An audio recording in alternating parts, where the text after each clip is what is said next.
નમસ્કાર મિત્રો, મારી આ ચેનલમાં તમારું સ્વાગત છે। હાલ અમદાવાદમાંથી એક ખૂબ જ દુઃખદ સમાચાર સામે આવી રહ્યા છે। અમદાવાદ શહેરના નરોડા વિસ્તારમાં અકસ્માત સર્જાયો હતો, જેમાં એક વ્યક્તિનું મોત થયું છે। નરોડામાં કાર ચાલકે કારને નો પાર્કિંગમાં સાંકડા રોડ ઉપર ઊભી રાખી હતી। આ દરમિયાન કાર ચાલકે કારનો દરવાજો ખોલ્યો હતો, જેના કારણે પાછળથી આવી રહેલી બાઇક પરના બે લોકો નીચે પટકાયા હતા। એ જ સમયે પાછળથી આવી રહેલી ટ્રક બાઇક ચાલક પર ફરી વળી હતી, જેમાં એક વ્યક્તિનું મોત થયું છે, જ્યારે એકને ગંભીર ઇજાઓ પહોંચી છે। અમદાવાદના કૃષ્ણનગરમાં રહેતા પ્રવીણ હિંગુ અને તેમના ભાઈ રાકેશ હિંગુને અકસ્માત નડ્યો હતો। તેઓ બાઇક લઈને નરોડા બેઠકથી ગેલેક્સી તરફ જતા સર્વિસ રોડ ઉપર જઈ રહ્યા હતા।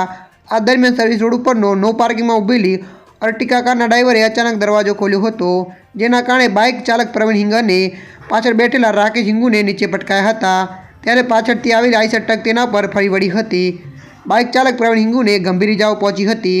તેમને તાત્કાલિક સારવાર માટે સિવિલ હોસ્પિટલ ખસેડાયા હતા, જ્યાં તેમને ડોક્ટરોએ મૃત જાહેર કર્યા હતા। જ્યારે રાકેશ હિંગુના જમણા પગના ભાગે અને શરીર પર ઇજા પહોંચી છે, તેમને સારવાર ચાલી રહી છે। સમગ્ર ઘટનાને લઈને જી ડિવિઝન ટ્રાફિક પોલીસે ટ્રક ચાલક વિરુદ્ધ ગુનો નોંધીને તપાસ હાથ ધરી છે।